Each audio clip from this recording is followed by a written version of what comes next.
right, so Steve, let me know when we're on.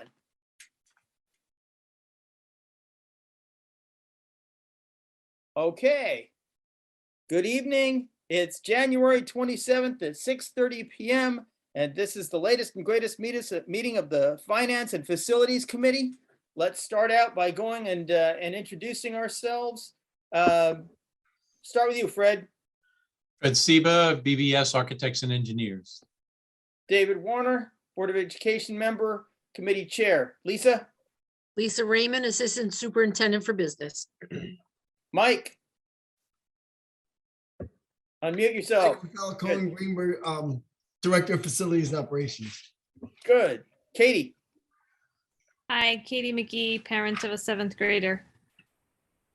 Jessica? Hi, Jessica Muldoon, LFJ parent. Steve?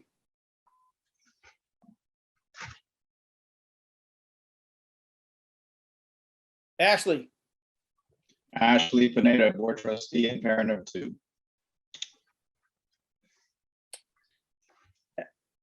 Amy? Amy Ashley Moore, good evening, District Treasurer. Gabriella? Gabriella Barahona, good evening. Mom of 3 boys, 2 of which are in the district, 2nd grader and kindergarten. Carol? Carol Allen, community member. Sarah? Hello, Sarah Lazari, community member. Faisal? Hello, good evening, everyone. Faisal Siddiqui, father of a kindergartner. Over.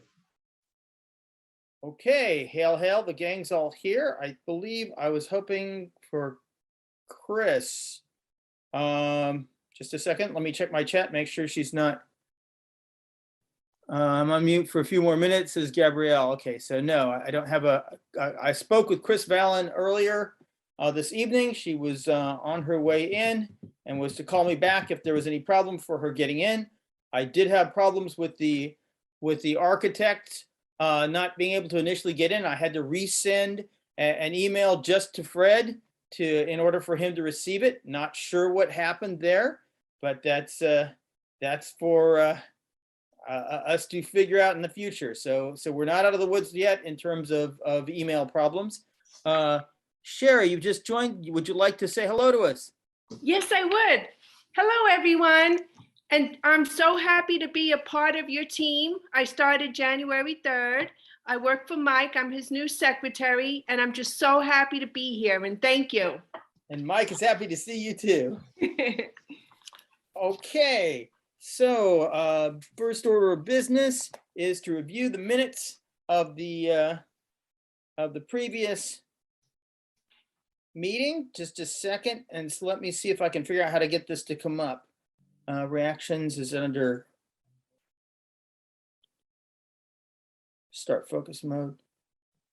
Hey Ashley, do you remember how there it is, share screen. Okay. Desktop.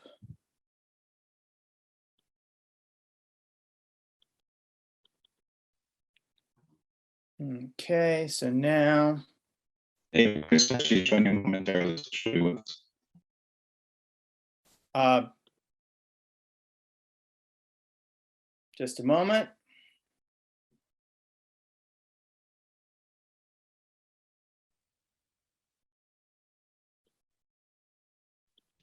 Any better? Yes, much better. Yes. Okay, thank you. And I'm having trouble.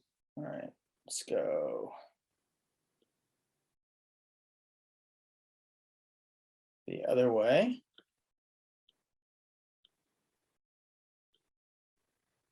There we go. All right, so there are minutes to 2 different meetings. We had the long meeting in which we kind of did everything, and the short meeting in which we just prepared with the December 14th budget special vote. So let's first look at the December 2nd Facilities Committee meeting minutes. So there we were on the December 2nd. See if your name is up there. If you attended and your name is up there, say something. We adopted minutes of the previous meeting. We went over the finance items. We talked about grant money having been awarded and what we were going to do with it. The comprehensive annual financial report at that time was going to be based on the external audit, and we reached a point at which we had the audit in place. The American Rescue Plan was still in flux. Proposal submitted, approval still pending, 2 million total, 1.6 million is dedicated to ventilation. I think we may have to talk about that again. Property joining the Warburg campus is clear except for one exception. I don't think we've done anything about that this winter. We talked about Proposition 1 and publication efforts for Proposition 1, and it subsequently passed. So that's what all that's about. We reviewed the status of our facilities. At that time, we were talking about the fire hydrant issue, and we'll hear more about that tonight. We've actually got some estimates posted now. We talked about Phase 1 from BBS, and that has been submitted to NYSED for approval. The high school vestibule, we talked about that needing smart school funding, and there having to be a meeting in Albany to batch approve smart school grants, and that we lobbied for that, but that hadn't happened yet. I don't think anything has changed on that to this point. The curbs and sidewalks, I think we talked about widening the driveway at Woodlands in the back towards the area of the gymnasium, especially around the dangerous curve. I think the outstanding thing left was we need to see if we need to widen the rest of the road, and that can wait till spring. We talked about the RJ Bailey gym floor needing repair work, and that was possibly to be included for next summer. We talked about Leas Jackson asbestos removal. I think we might have, there may have been some movement on that. The bus garage boiler work was complete. The Morton House demolition was complete. We reviewed and approved the sample improved project status spreadsheet tabs. We've got another update tonight on that. We looked at the status of the mansion, and we had an outstanding question as to what to do about funding that. And then we were hoping the Build Back Better bill would provide us money for a 3-year-old program for ECP, and that doesn't look, that didn't happen. Although bits and pieces of Build Back Better may end up being passed, and we'll see if ECP is one of them.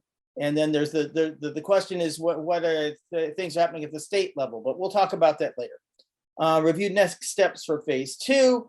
We're supposed to end up with, we listed our priorities, and we know that the administration is supposed to come back with a Phase 2 proposal. We're not there yet. We've got to look at the energy performance contract stuff first.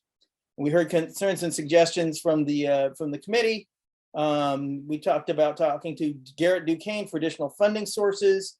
We looked at the Warburg campus street lights. The electricians had started to work on that.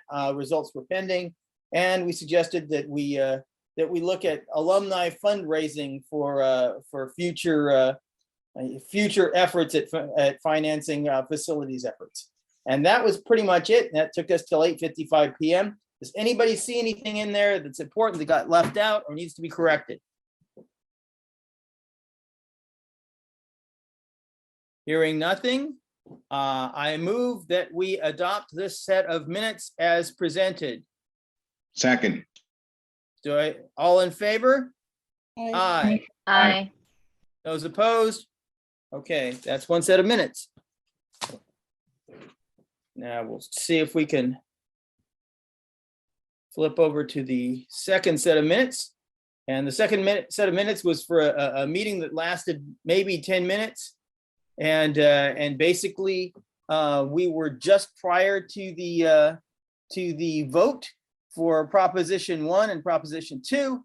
Proposition 1 created a capital reserve fund, and we had the vote on December 14th, and that ended up being successful. That passed. There's also Proposition 2, which will appoint a non-voting high school member to the Board of Education.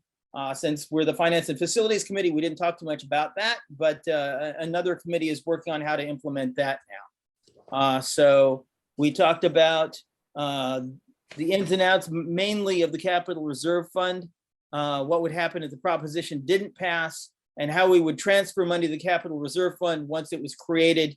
And so that's now the next thing to worry about now that we pass. And we provided contact information and where information on the propositions was and when the vote happened. And that took all of 10 minutes. And I don't believe there were any questions from anybody watching the meeting. So we adjourned at 6:10 p.m. Does anybody see anything that happened at that meeting that is not fairly represented here? David, the only thing that I would say is in the second to last bullet, my extension is 3108. Okay. Extension 3108, and my calendar has you at 3106, but I tried that and it didn't work the other day, so you are correct. So we will amend that to say 3108. Amend. Anyone else? Okay, so do I hear a motion to adopt these minutes as amended? Second. All in favor? Aye. Aye. Aye. Aye. Opposed? Done. Good. Back to the agenda.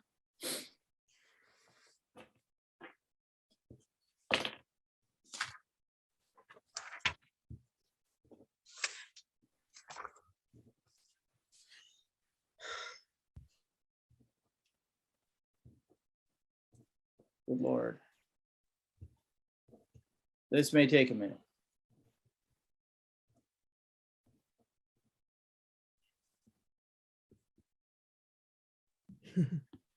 My God, there it is, FinFac Committee.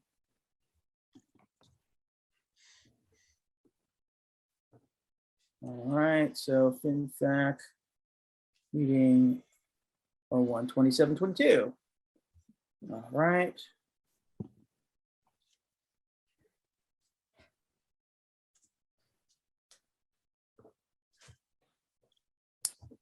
All right, so now we come to the finance items under Lisa Raymond, Assistant Superintendent for Business.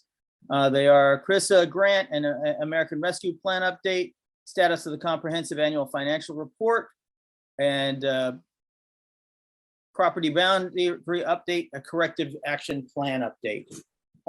Lisa, take it away. Okay, thank you. So the Chrissa grant, we submitted an amendment to that grant, and Amy and I, actually Amy spoke with someone yesterday at the State Education Department, and it's still under review.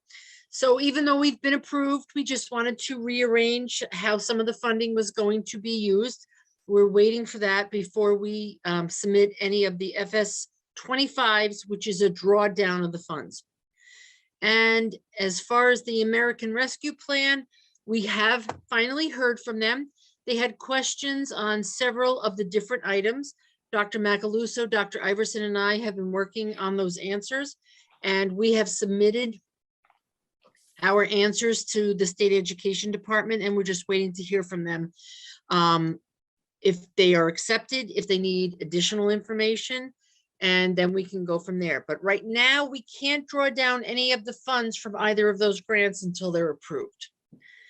As far as the status of the CAP is concerned, David, I don't know if you want to put that up. Let's see if I get lucky here. Okay. There we go. There you go. So here are the items that we were cited on in our external audit. And not to belabor anything or to draw it out, but if anybody has any questions, of course, you can ask them. We were cited on our federal grants, and we took this very seriously. So Dr. Macaluso, Dr. Iverson, and Amy and I put together a plan that even though we have a grants coordinator, the business office really needs to be involved in the drawdowns, and that hasn't happened in the past. So Dr. Macaluso and I are taking over the grants. We are working them together. I can't write the grants because it involves curriculum and instruction. So that's him and his departments. But once they decide what is going to be included in those grants, Amy and I can figure out the salaries or the cost of any programs, et cetera, that would be included in those funds. That way Amy can budget for those, which kind of wasn't done in the past. So we are working on that. It has been much better than it has, and we are working towards a common goal. It's a work in progress, I have to tell you that, but it is much better than it was last year. And then as far as the old receivables are concerned, between Amy and Lori D'Amico in my office, who does the receivables, they researched the ones that were delinquent and contacted all the schools or the city of New York. We have to bill other schools for students that we have to educate. Okay, so we have basically cleaned all of those schedules up. Payables over 1 year old, we're still working on that. It's a work in progress. Our accounts payable department is contacting the vendors who have not cashed our checks. What has happened? Why haven't you? Do you feel that we still owe you the money? If not, we'll erase that. But it is getting much better and we're making progress there. And then again, the special aid fund, that's the FS25s. FS25s are the drawdowns. Drawdowns meaning that we go to the federal government and say, okay, we've spent this much money so far this quarter, reimburse us. We have to prove to them that we have spent this money. And that again is now coming back to the business office where it should be so that we can do that work. The next one is the special purpose fund, which we received a donation from Texaco for STEAM. We received it right before the pandemic. We spent some of the money. We didn't spend all of it because we weren't in school. So I've spoken with Principal Matt Smith from the high school and said that we have got to spend down this money so that we can get the funds from Texaco that they are giving to us. So that is in process right now.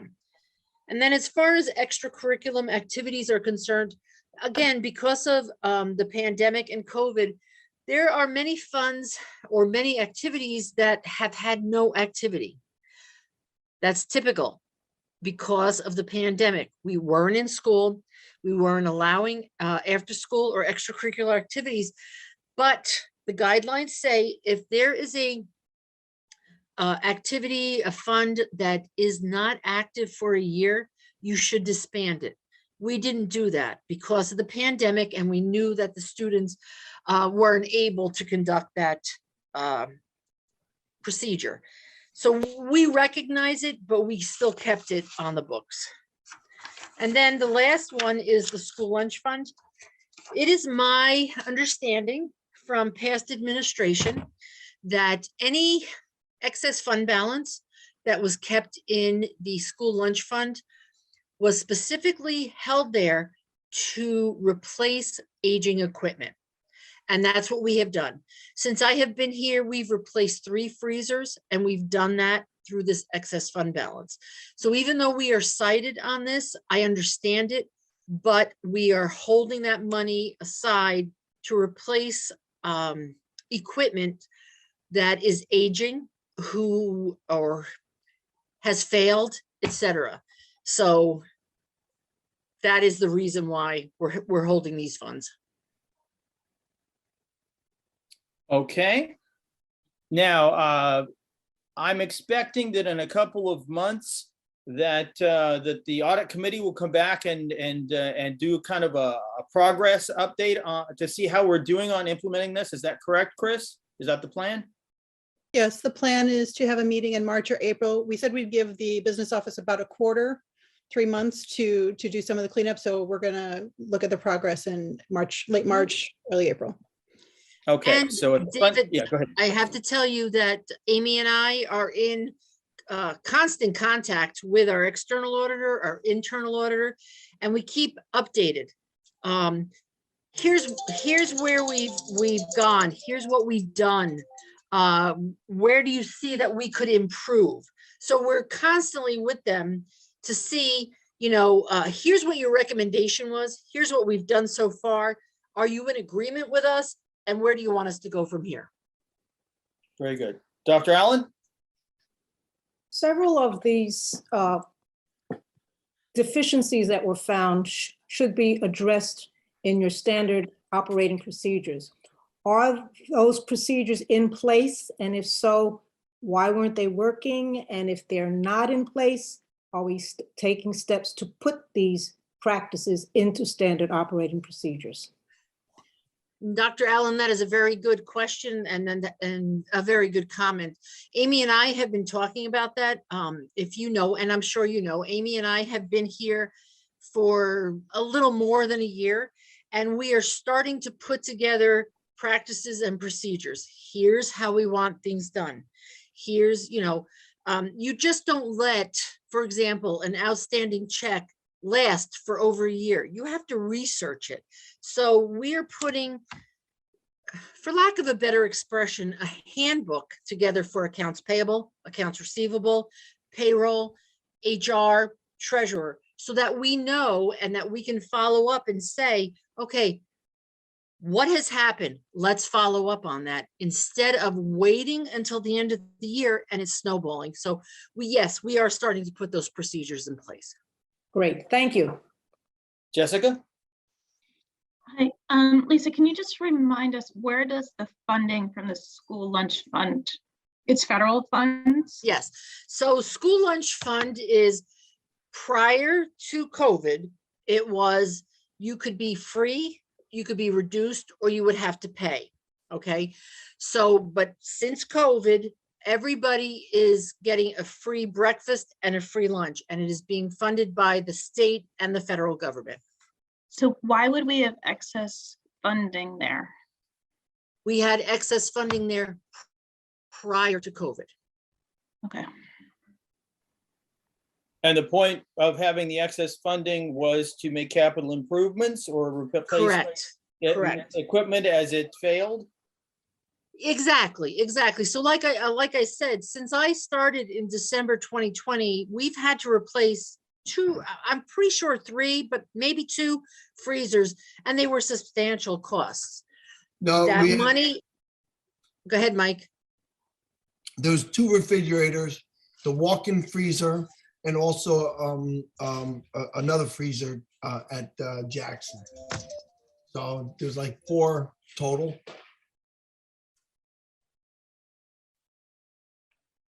Okay, there you go. Chris, are you raising your hand?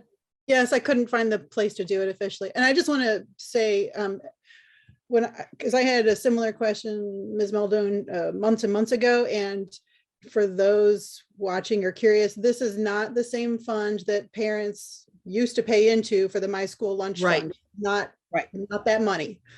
No, Okay. no, has nothing to do with that. And can I just say a sidebar, David?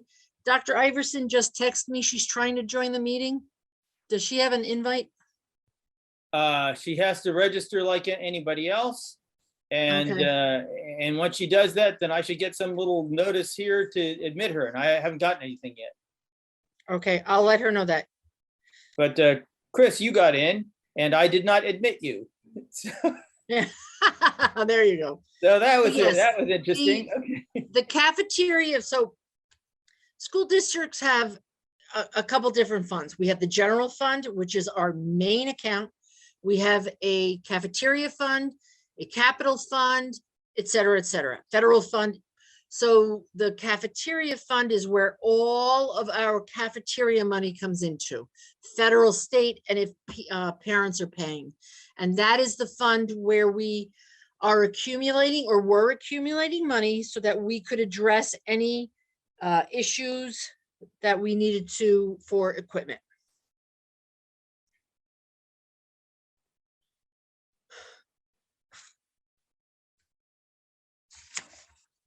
Steve Morton is joining us.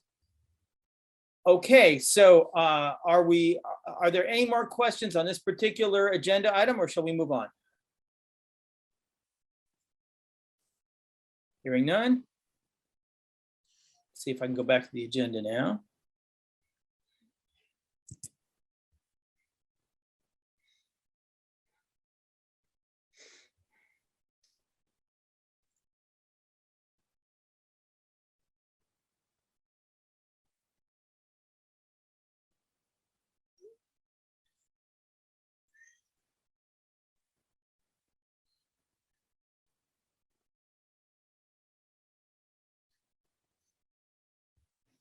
Okay, that leads us down to Proposition 1.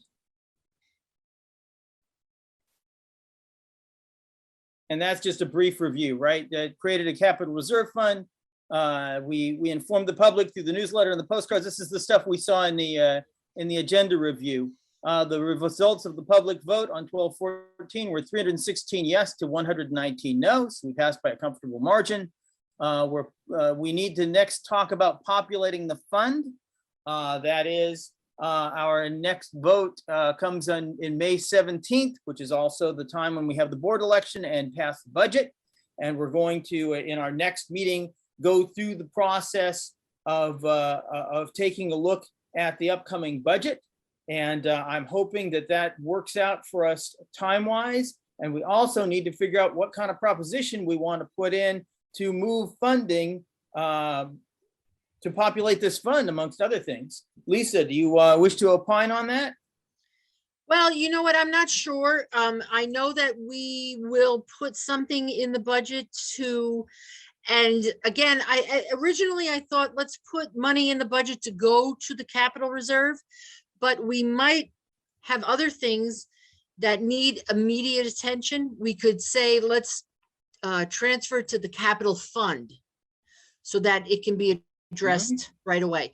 But I also have to say, as we all know, we had excess fund balance over the 4%. I want to do to make it apparent and clear to taxpayers. Here's what I want to include in the budget to go to capital reserve or capital fund. Here's excess fund balance. We want to use that and move that to either or. And I really think we have to decide.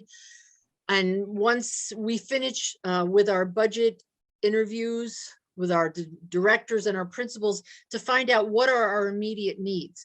I think once Mike and I finish our talks on what are our immediate needs in all of our buildings, can that excess fund balance be used to do X, Y, and Z so we can get that out of the way? So it really is still a work in progress. All right, so I've put up the meeting timeline. This is from Ivy Kraus, our previous district clerk, who is now the secretary to the superintendent. Correct. And we have Joya Ponticello as our new district clerk. But to know how to best plan for all the legal requirements for that upcoming vote, she puts together this timeline on an annual basis. And so this really is a work in progress. These dates aren't, some of these dates are written in stone. Some are just our own district guidelines. Okay. This just shows you that when the legal notices have to be done, when we have to let voters know when they can register, what the deadlines are for the legal, like I said, the legal notices, the County Board of Elections. Right. Go ahead. the property tax report card, when is that due? When I have to make sure that I submit that? When the board has to approve the budget, there's a deadline for that. It just can't be, oh, well, we'll, approve it by April 30th. No, you have to do it X number of days before the first meeting in May. So this is really basically just our timeline, our internal timeline of what it is we have to do. So what I'm seeing here is that by April 19th, that's the scheduled date for a board meeting. Correct. May 3rd is the actual requirement, but April 19th is the scheduled date for the board meeting when the board approves resolutions, sets up the election chairperson, right? So by April 19th, the Board of Education has to adopt the budget that is going to go to the public. Okay, so we have that much time to play with before we have to know exactly what resolutions we're going to pass. I would hope, backing up from that we would have a meeting in which we might make a recommendation prior to that. And I see the scheduled Finance and Facilities Committee meeting for March 24th. Looks like a good point to shoot for that. So let me ask you, we did lose a meeting at the beginning of January. The meeting tonight, the main feature of this meeting is supposed to be looking at the energy performance contract, and that's because we were going to do that on the 6th. And then today we were going to look at where we were in terms of budget scheduling for draft 1 of the budget. So now everything moves out by 1 meeting. And so our next scheduled Finance and Facilities Committee meeting looks like it's February 16th. By that time, will we have a draft 1 of the budget for the board to have looked at and for us to look at? Nope. So at the February 1st meeting, Dr. Iverson, Dr. Macaluso, and I are going to do budget discussion and overview. We are meeting with principals and directors. We're not done with that. Our first budget presentation with numbers will be in the first March meeting. At that meeting, after we give you that presentation, we'll ask you for your direction so that then we can come back in the second March meeting with whatever direction you guys give us. Okay, so the first March meeting, you're talking about the first March meeting of the Board of Education, which is in fact March 1st. March 1st, that is correct. We will give you the first budget presentation with numbers, yes. All right, so that's draft 1. Okay, so then we can start to all right, so to deal with that, so then the 15th, the board comes back, then the 24th, our Finance and Facilities Committee meeting, that's the next time we're scheduled to meet. The question is, do we want to move that meeting or not? And I'll get back to you on that.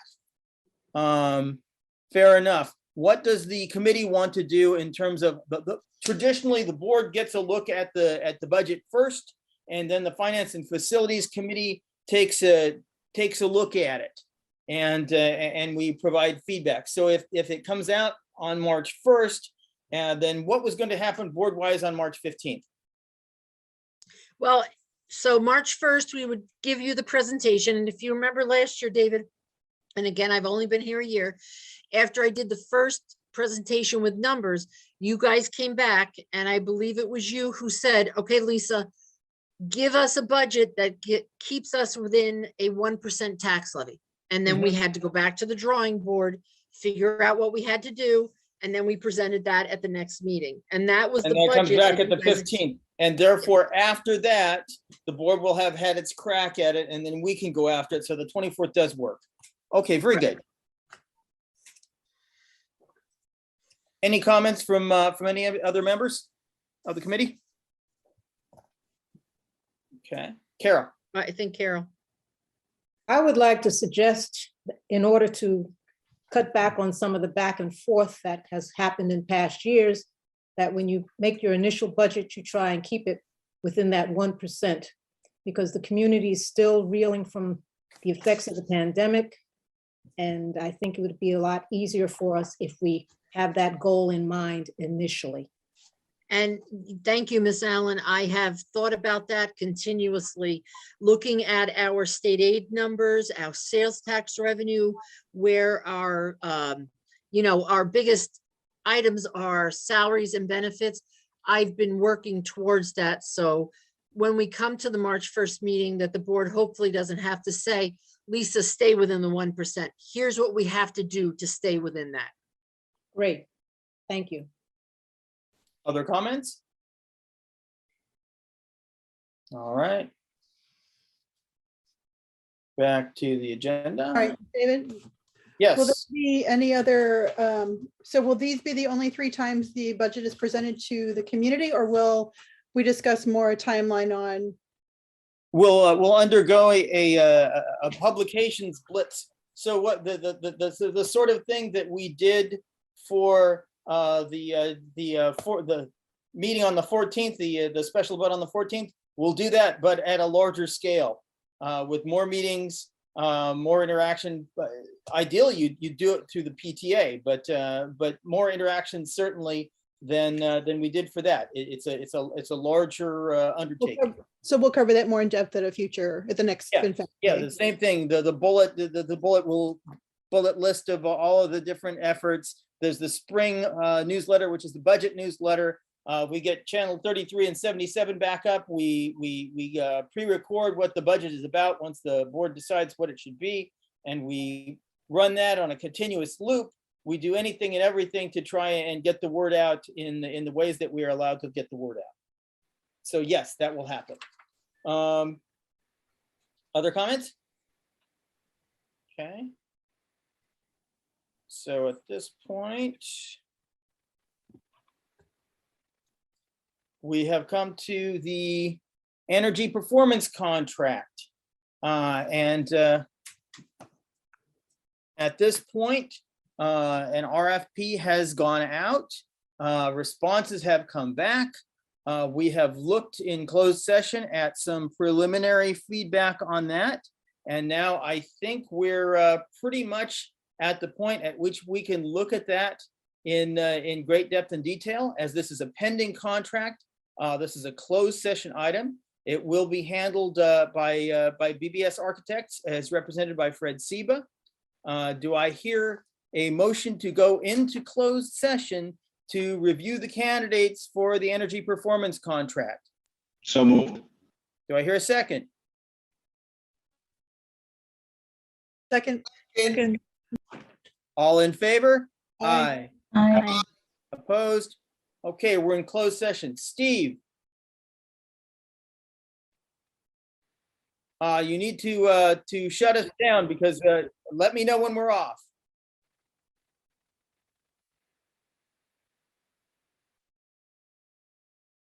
Yes, we will be coming back public. And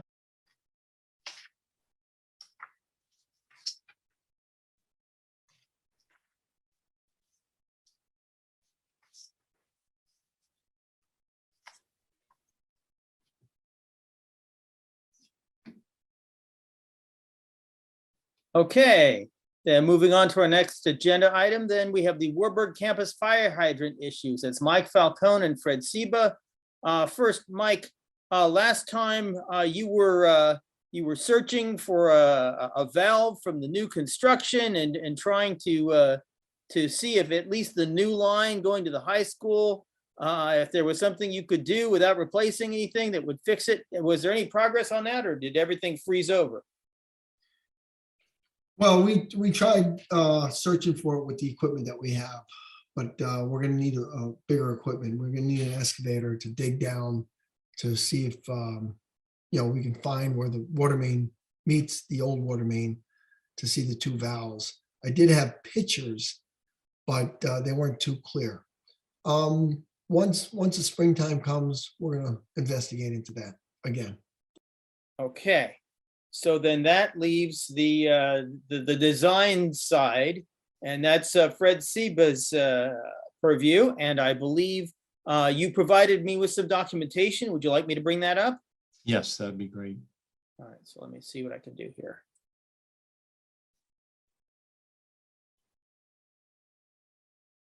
So we've got.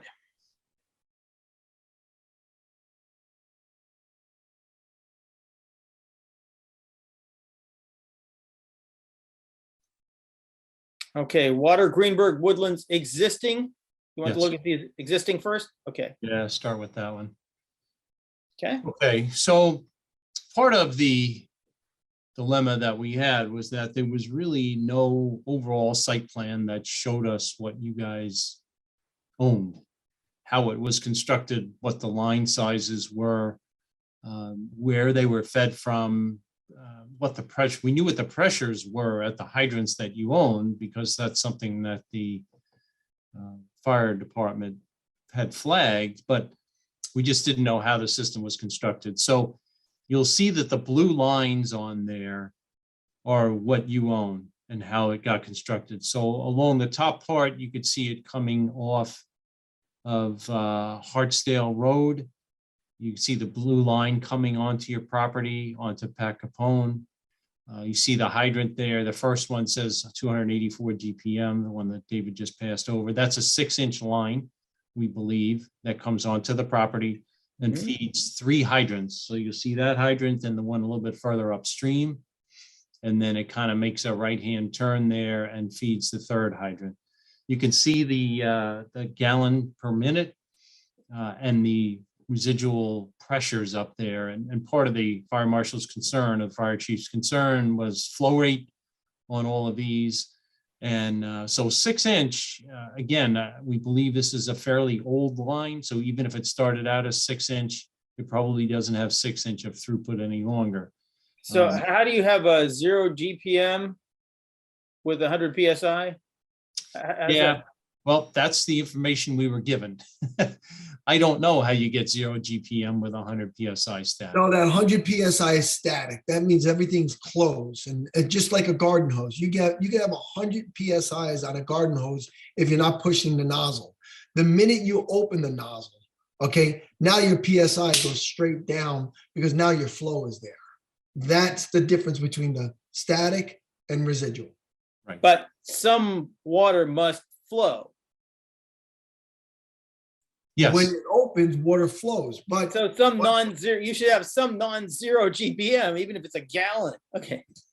take a garden hose, take a 25-foot garden hose, spray it on your lawn.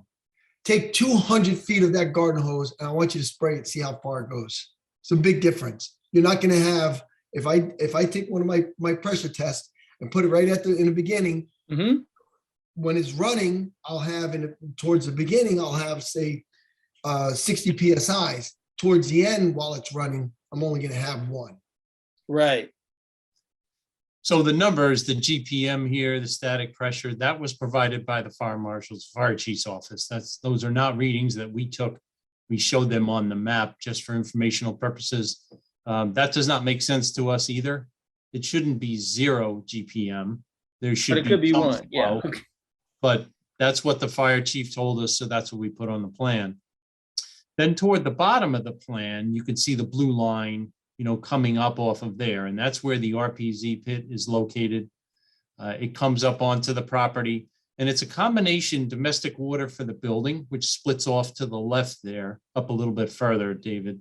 It's almost like a Y. Almost like a Y in there, right? Kind of where your pointer is. So that's the Y there. So on the left-hand side, that's domestic hot water or domestic water that comes into the middle school, high school.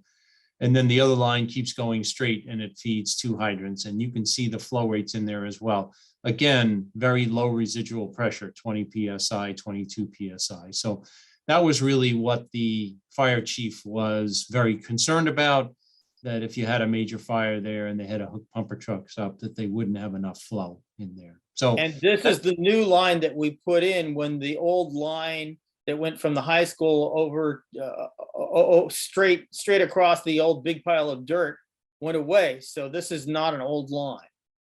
So it's kind of like, why is this almost brand new line performing so poorly? Okay. well, I think one of the reasons is that for some reason they put an RPZ in a fire line, which they should not have done. The RPZ should have been located up on the other side of that fork there on the section that goes to the building. There should not have been an RPZ on the fire hydrant line. The RPZ will probably give you 15 or 20 PSI of static pressure loss just through the device itself. So I'm not sure why they did that, but that's the way it exists. But anyway, so we have, those are the flows that you see. So that's what you own. Mhm. That's the existing piping that's there. Next. Yeah, then we got to give you, I think next one is option, there you go, 1A. 1A. Okay, so option 1A. So we had a discussion with the Water Authority, the DPW, and they said that it was okay for us to create a loop system. So basically what this option is showing is just that green pipe which connects the two sides of campus to each other. So we're creating a loop. So that green pipe can be fed from either direction. Whichever direction has the greatest pressure is the direction you're going to be fed from. So they didn't have a problem with that, which is good news. So basically, what this option talks about is that we would replace that line with the green line that goes from one side to the other. We would, at the top of that green line, we would then tap off of that and put a new 6-inch water service to the fire hydrant that's up there, that guy right there. But then down at the bottom of the property, we would leave that existing line in place. So, you know, that's not really a great option because we had very low residual flows there. So option 1A is just really giving you the price to create the loop. And I'll show you a pricing chart in a second. So that's really all it's doing. It's not completely fixing the problem. It will fix the problem on those 3 hydrants on the upper part of the drawing. Will not fix the flow problem on the 2 lower hydrants. Okay. So next up is option 1B. So in option 1B, we create the loop again, the loop piping. But the difference here is that on the lower part, we disconnect the fire hydrant line from the domestic water line, and we reconnect it over to the right-hand side there to, I forget the name of that road, and I can't read it. Rex Ridge Road? Pinewood, I think. So you see that new line, it's kind of almost in like a purple that comes from the right there and feeds those 2 hydrants. So you're restoring what we used to have. Yes, yes. There were a couple of options that we looked at on how to feed that, but that seemed like the least expensive one. So that one will now increase the flow on all of your hydrants. The line sizes are much greater. The green line, the loop line going around is now 12-inch. The line, that purple line coming off from the right is now 8-inch, which are appropriately sized. So this is all new lines, all appropriately sized for what you have there. So this will provide proper flow from the 5 hydrants that you own on the site currently. So one of the issues that we had, and I brought this to the committee, I think last time, was that when the fire chief was there, he said, well, you know, this is great, you have 5 hydrants on the property, but you really could use a couple more. So if you remember, I made a call to the state education department on your behalf, and I said, hey, this system was built, it met code at the time. Do we have to put in the 2 additional hydrants? And if you remember, I let you know last time, the state education department said no. It's considered grandfathered in or pre-existing non-conforming. You do not have to put the new hydrants in. You know, obviously, it's going to increase safety in the building. Your fire chief is asking for it, but it's not something you have to do. So if you go to the next option, which is option 2, we now show you the plan putting those 2 fire hydrants in. So you can see them kind of in the middle on either side of that pond there. They're the green hydrants. They're kind of a light green color right in the middle of the drawing. So there's one and there's the other one there. So we have now put additional piping in order to install 2 new hydrants on the property as what was requested by the fire chief. So everything else is pretty much the same as option 1B, other than the fact that we've now added those 2 hydrants. So now if you go back to the estimates that we put together. Could I ask a question before? Sure. Dr. Allen, go ahead. Why do we feel a need to have a hydrant by the pond? It's in the rear of the building by the boiler room, in the rear of the building by the boiler room area. So that's why the fire chief wanted one back in that area.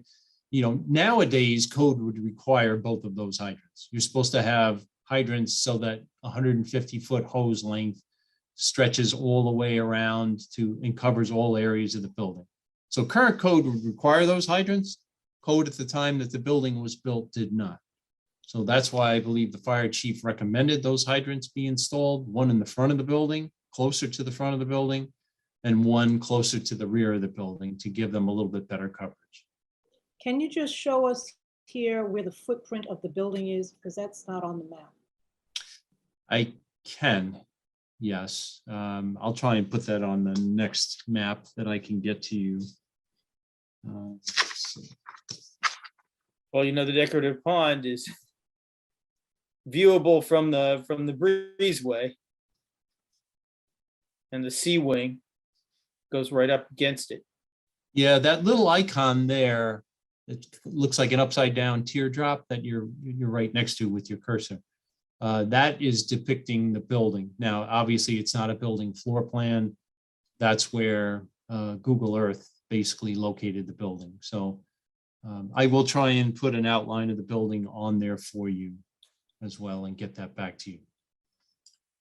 Okay.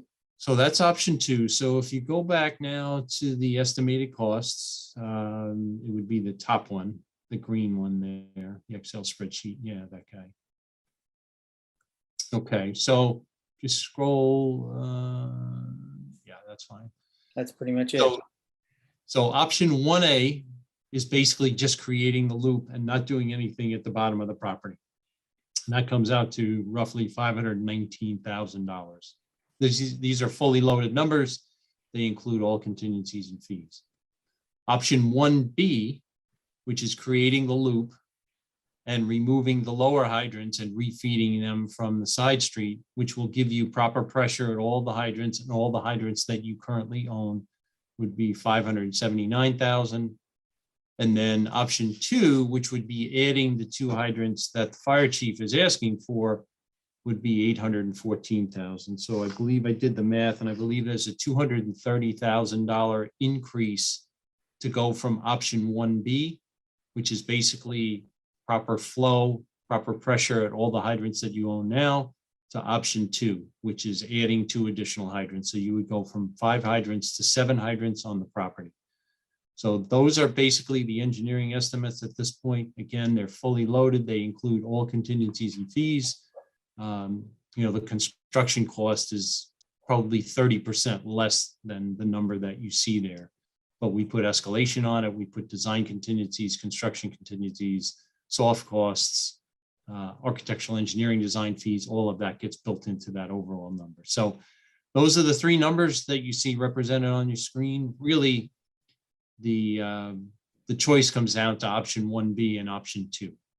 Option 1A is just creating the loop along the top, doesn't solve the problem on those 2 bottom fire hydrants. So it's really option 1B and option 2. So if Mike comes back with a magic valve that opens up and suddenly everything is great, then 1A becomes a real thing again. Okay. And 1A, yes, if no magic valve happens, then you're right. It's 1B or 2.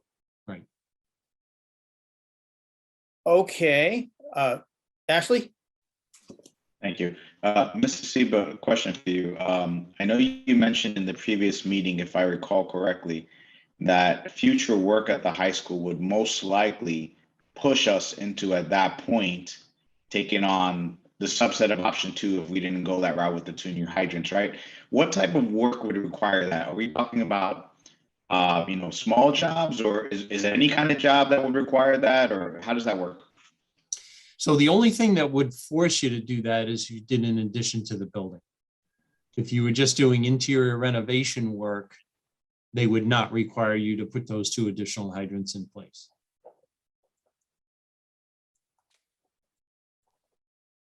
And then my second question is, from memory, most of the time in my experience, when you're doing a job like this, if you have to do some additional work like this, it typically is cheaper to do it all in one shot than to layer it in the future. Because in the future, these costs will most likely go up, right? Labor cost goes up, all those costs go up. If we decided to layer in, those additional 2 hydrants in the future, instead of it being 235,000, it could be some larger number than that. Is that accurate? Yes, that is accurate. The only other thing I would say, though, is if you're doing an addition on the building, that's a $5 million addition.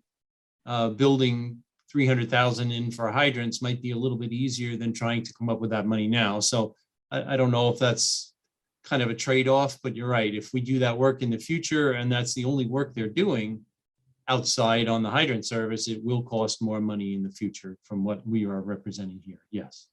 Okay, thank you. Other comments?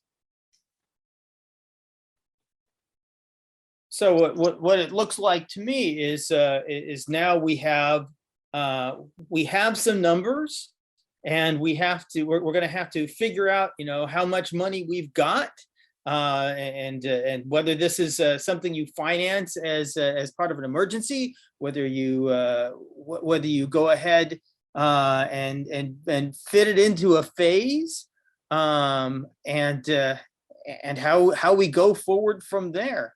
And we have to juggle, of course, all of the other things that we had listed that we wanted to work on for the spring and allocate our money. Certainly, as this is a safety issue, I think it has a little higher priority than a lot of other items. Does anyone have any preferences as to whether we should go after 1B or 2?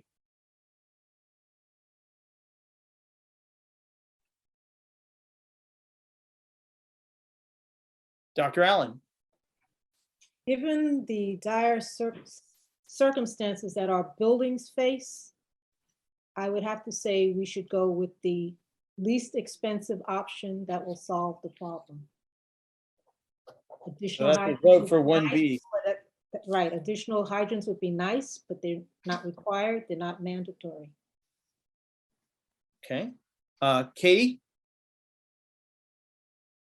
I thought I saw you for a moment. Yep.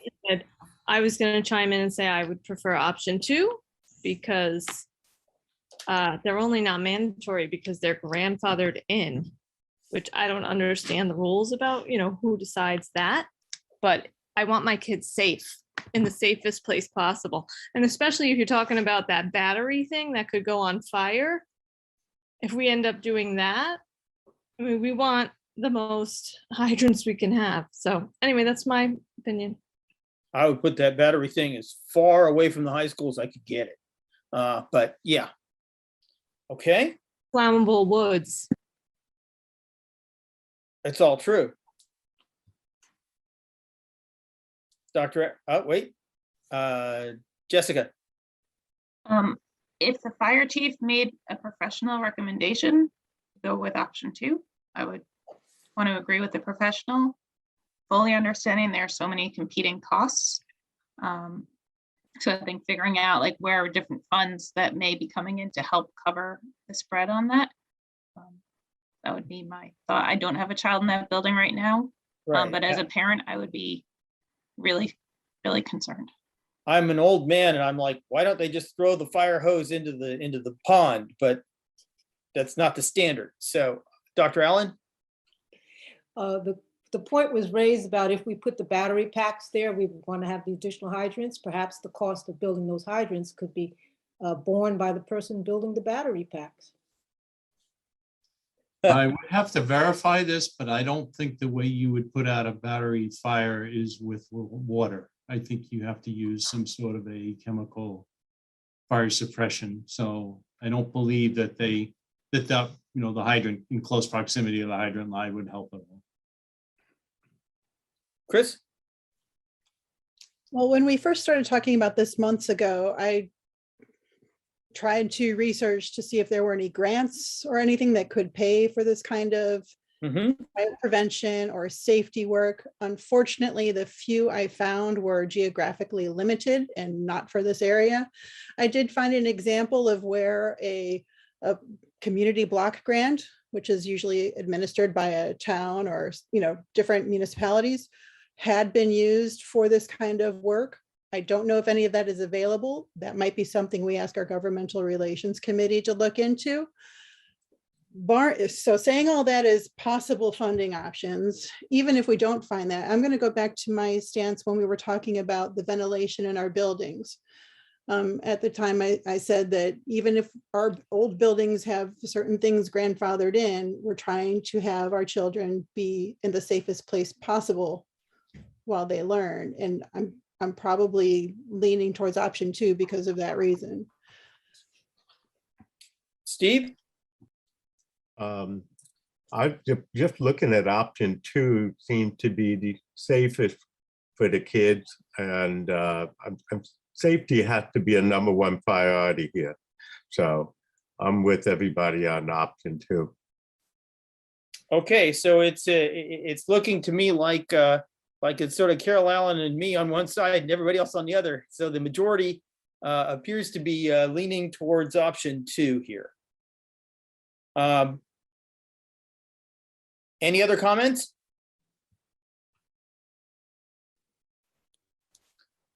All right. have Can one we other make a? Go ahead. Are the buildings fully sprinklered as a firefighting device, mechanism? No, your buildings are not sprinklered. Should we be talking about putting sprinklers in the buildings if we're talking about fire safety? Even if your building were built today, as long as the fire areas were done properly, it wouldn't require sprinklers because it's a non-combustible structure. It doesn't have wood frame for the most part. A couple of your buildings have, the older buildings, Bailey maybe has wood frame up in the attic, but the middle school, high school does not. It's considered a non-combustible type building, so it actually would not require sprinklers under current code.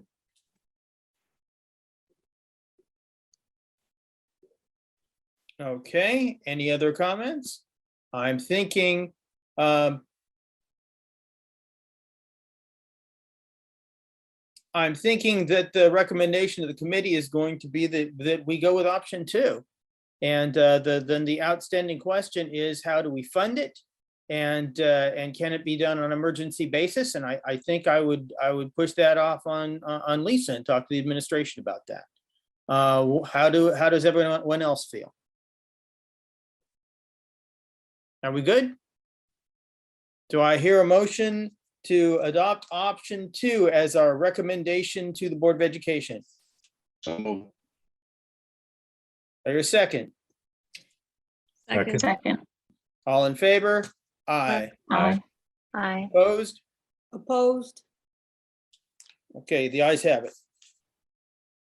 I'd just like to repeat, since we have the chair of the Governmental Relations Committee on the line, if you could put that on a future agenda to see if there's any community block grants available through the town of Greenberg or other local municipalities. Yep, I gave you a thumbs up when you said it before. Yes, it'll be. Oh, sorry, I didn't see it. Thank No you. worries. Okay. We're all good. All right, moving on. Let me get out of this. It's 8:30. My God, we need to move as quickly as possible.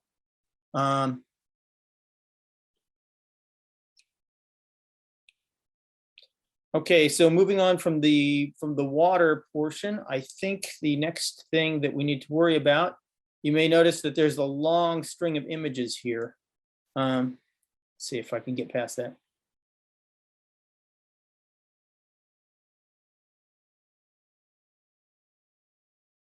Come on.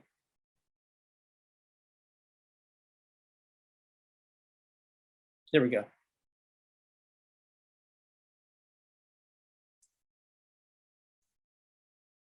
We are at status of the facilities, and we need to run through this at as high a speed as possible. Mike, are you there? Yeah, I'm here. I just dumped out. Okay. So phase 1, as far as I know, it's been submitted to NYSED. Fred, do you have any comment on that, other than that it's been submitted? Anything happened yet? No, the review time when it was submitted was, I believe, 8 to 10 weeks. So we're probably, 4 or 5 weeks into that. So we have another 3 to 5 weeks to wait before we get comments back. Okay. High school vestibule awaiting smart school funding. Any movement on that? Anybody know? Lisa? Yes, I'm sorry. So, yep, Carlos and I have been on point with the people there. It is under review, and once it gets through facilities, it has to go to the committee. Committee hasn't convened yet. And we have, Dr. Iverson and I have stressed to Senator Cousins that they reconvene the committee so that these things can get passed, but we're nowhere further than we were at the last meeting. Okay. Curbs and sidewalks, Jim Road got widened. High school bus circle in the driveway remain pending for spring.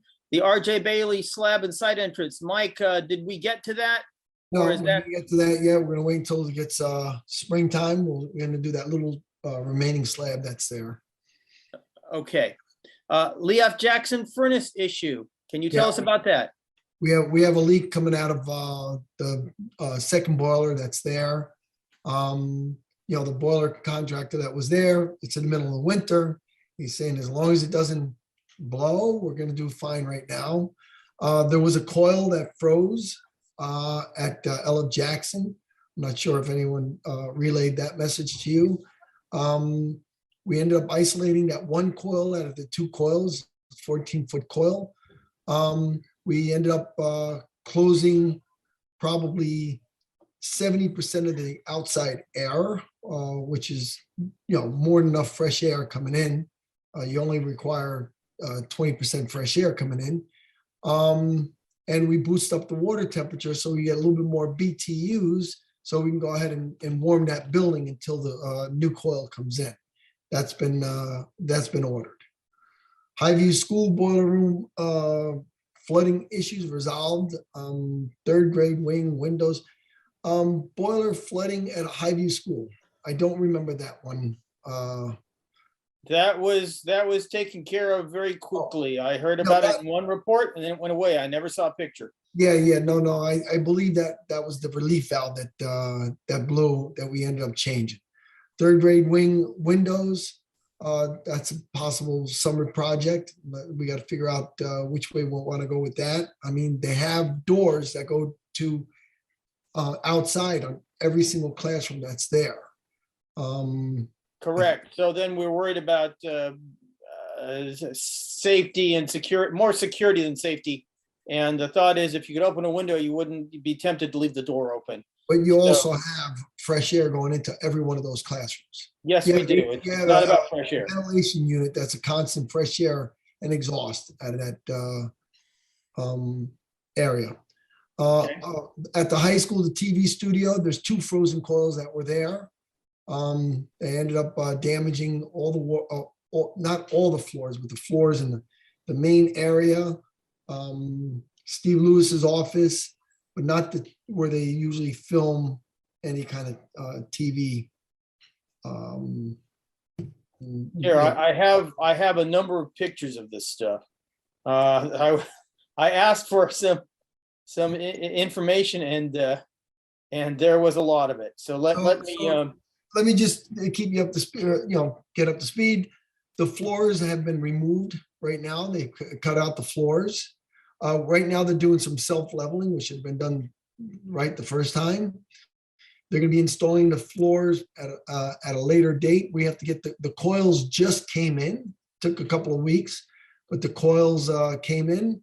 I have the heating contractor scheduling to put those in once the self-leveling is done. That's where the floor was ripped out. That's the existing floor from when it was a shop. So. Sorry, so you said so we don't have an ETA on those floors being repaired, right? Well, we had to rip up the floor that's there. The way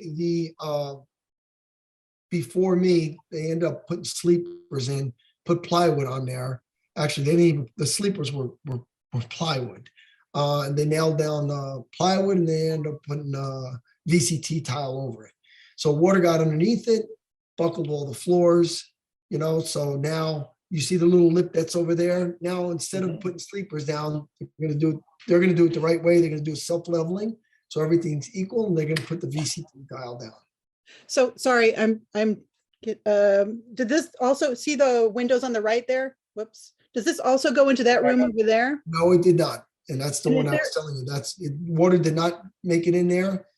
You know, that the moisture content was, was low. So therefore, Okay. wasn't. And just remind me for another reason, is there another entryway to that other room? Yes. Thank you. That's all. Thank you. Okay, so now I'm gonna try and make my way back up the agenda, unless you want to see the movies. No, that's okay. We keep it going. Yeah, we saw that was the most up-to-date piece, right? Now, there was the initial, oh my God, 15-second video, and then a more in-depth, but you've seen what we've done since. Okay, so.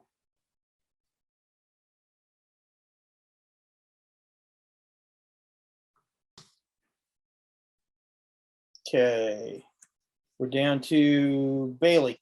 Bailey, that is resolved. Everything came out negative, so that's good. Morton House is done. We have the mansion is, everybody knows that's at a standstill with the roof project. Right, Build Back Better fell apart. Then mansion, the other mansion, the Senator mansion, different spelling.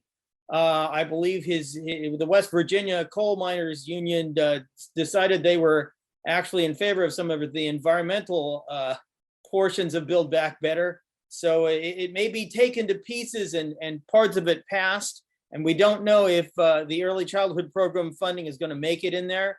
There was some state funding increase for early childhood program that went to some other districts, but not us. I believe one of our board members, Dr. Drogic, will be talking to Andrea Stewart-Cousins in about a week, and we'll see if we find anything more out about that. What I think is going on is that the priority was for 4-year-old programs over 3-year-old programs, but I'm not sure. So I've spoken to her in a preliminary fashion, and we'll talk about it before she goes and has her meeting. Let's see. Spreadsheet before we get too far. Lisa Raymond, you came up with a portion of the spreadsheet, and you had an idea of dividing it up and doing the. Let me see if I can find it here. Main cap update. In fact, okay. Might be after all of these image files.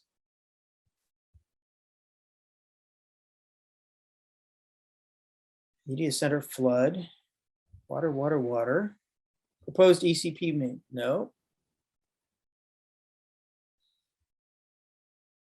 Lisa, do you have the spreadsheet? I do, David. Just give me a second and I will, if I can figure it out, I will send it to you. Because I made sure that I sent it to myself. Hold on.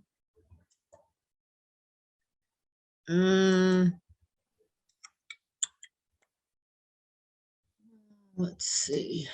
Yep, here we go. All right. Enable. All right, let me close that. David, I'm going to send it to you.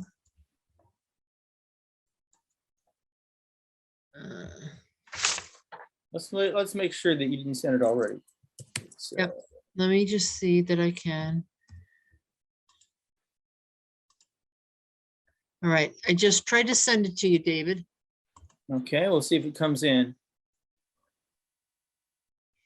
Tap update, media center.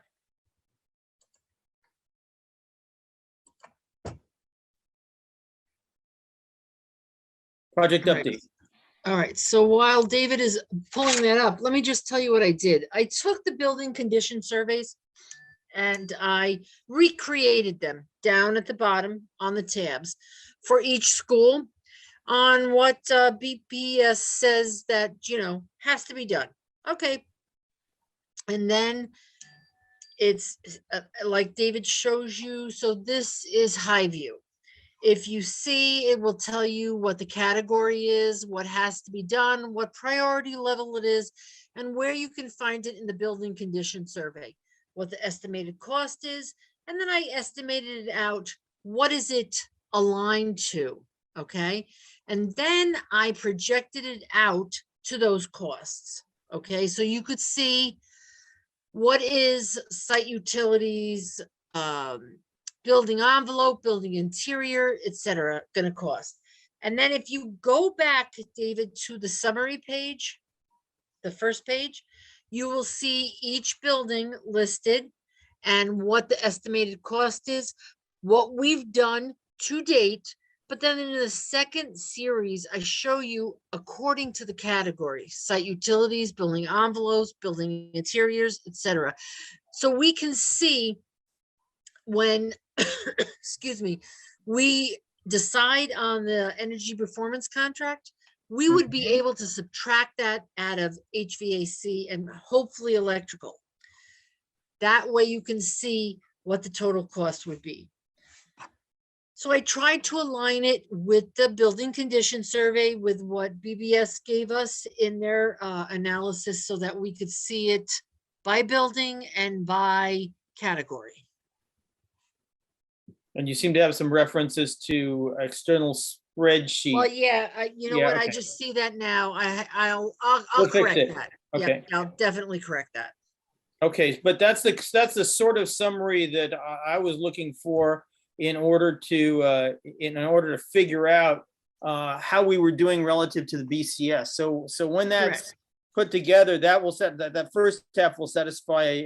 Well, both totals will satisfy me as long as I can make a percentage out of these totals here at the bottom. Then I can map that back to a set of goals for the year. And once the energy performance contract kicks in, and then phase one kicks in, then this number should start to become significant. Correct. We'll put that in there, but I let me just codicil that with something. For example, transportation. We replaced, Mike replaced the boiler there. It was estimated much higher than what Mike could do it for. I subtracted the amount from the building condition survey because I didn't subtract the amount that it cost us. I subtracted the amount from the building condition survey so it would lower that amount. But where there was an incident, so let's just say curbing. If all the curbs weren't done at LF Jackson, at Highview, whatever, I subtracted the cost of what we did only because I knew we had to do more. Okay. All right, then. Are there any questions?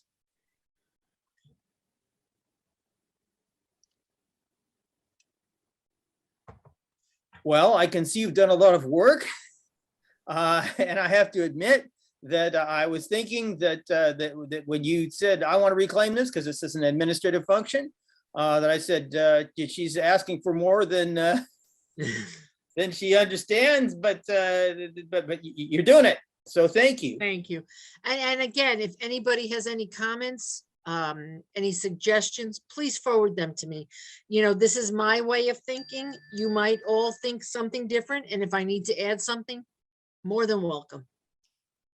Sorry, Lisa, can I just make sure I understand? So going back to that transportation example, so the actual cost was lower. And I see you listed actual cost and where the funding source is, which is great because then we can also know. Then, so when you say you removed it, so then because the job is completed, you removed the full 200 from. Yes, and I apologize because I didn't realize when I sent this that there were those reference errors. So let's just say. We can see it in another tab, right? Okay. Yes. So if you go, David, if you go to the transportation tab, Okay, if you go down, if you see, it was estimated that it would be $200,000 and Mike was able to get it done for 89,443. Mhm. I subtracted the 200,000 because it's over and done. Okay, Mhm. good. Okay, that's what I wanted to So we're make sure. getting credit. That's what we want. Yes, yes. So again, just for fun, is there any way that we're knowing how much you're saving versus the BCS, or we don't care about that? That's probably not a metric we're measuring. We always care about savings, Chris. As far as this is concerned, it's kind of a little hard, only because in this example, it would be great, but because of the curbing thing, and Yeah. we still, you know, we did so much, we still have so much, I can't tell you what is left and what could we save. Yeah, and actually, I mean, in the end, you know, in the 1-day scenario, on each of these tabs, we'll see total versus actual. So we'll be able to Correct. find that information because You you've can got all figure it the out from the details. summary, right? So we would, Correct. all right, perfect. No, looks great. Thank you. All right, thank you. Okay, so now.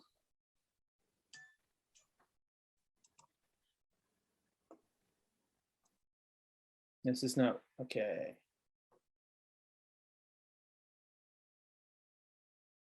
I'm hoping, I moved around a lot, didn't I? Okay.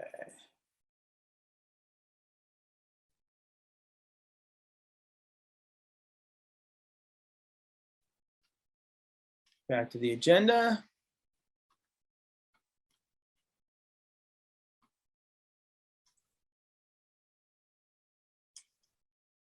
We already talked about the mansion. The mansion is where it is. We're going to have to go ahead and come up with a, where are we getting the funding, right? We had this outstanding thing with the mansion as to whether we can use excess fund balance from last year to do the roof, which is the thing that we committed to, how that fits in with, you know, you're gonna say, okay, we're looking at option 2 for the for the water pressure of the fire hydrants. We're looking at a number of other things that we've set up for. We've got phase 1 and add it all up and look at how much money we have and do that big addition and subtraction problem. And can Correct. you come back So- with that for us Yes. next Yep, meeting? yep. Okay. So here is the plan. Okay. And, you know, it makes sense to me, but to me, to relay it to the public, here's what I'm thinking. Okay. We have this money set aside that the taxpayers said we could do the mansion roof, but it was put in the repair reserve. Right. Doesn't qualify as a repair. We all know that. We've belabored that. Okay. Correct. All right, so that money is there. We established the capital reserve. We've got that in place. We have excess fund balance from last year, about 1.56 million. Okay, what are we going to do with that? I want to budget that in the next budget to go to the capital fund, not the capital reserve. Go to the capital fund, let it replace the mansion roof. And then that way, the money that is in the repair reserve can be reallocated for something else. It's a wash, just like we did last year. It's going to be a wash. If that's the way the board and the public want to do it, we could replace the roof, but we'll do it in a circular motion and in the right way. So where does the money for the $800,000 for the fire hydrants come from? Well, we would, okay, so David, think about this. I'm going to have 2 budget lines. I'm going to say capital interfund transfer from excess reserves. All right, that's going to go in. Then we're going to budget capital interfund transfer as we always have of the 1.3 million. Of the 1.3 million, 800,000 will be for the fire hydrants. Got it. 1.6 plus, yeah, okay. Yep, yep. The 1.3 million does it. All right. So write that down and we'll show it to people next, on the next agenda, and we're good. Any questions or comments on that? Okay, so I'm thinking that phase 2 is probably going to get pushed back to be behind the budget. We're going to try know and what? come, yeah, go And I'm ahead. gonna tell you, David, I would think it would be, because here's a couple things. I would love to start designing a phase 2, and we already kind of have. We just need to know, what is the board going to agree to for the EPC? So we could take that out of the building condition survey, that portion that we want to do for phase 2, so that we could design a project. We really don't know until the board approves an EPC. Okay, fair enough.